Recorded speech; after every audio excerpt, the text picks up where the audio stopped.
Dolly Wood, we are awfully proud of Cinderella. She works real hard every day, pulling lots of people up this mountain and back.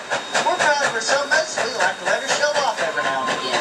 So how about it, everybody? Would you like to hear the engineer play a tune on that Crosby 3-chime whistle?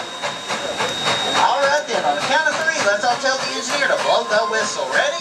1, 2, 3. Blow the whistle.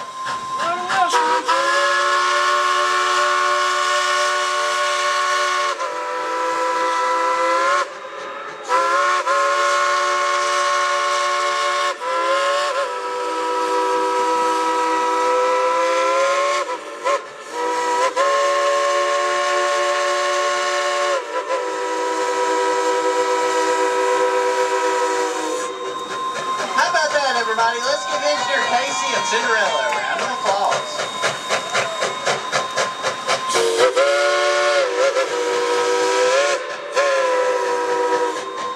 That was Casey and Cinderella saying thank you very much and a very happy New Year to you. Well, folks, if you look off to your left above the tree line up there, you can see just a portion of the Great Smokie Mountains National Park. You can understand why the Cherokee called it a place of the blue smoke. The Smokie Mountains were established as a national park in 1934 and is the most visited national park in the country.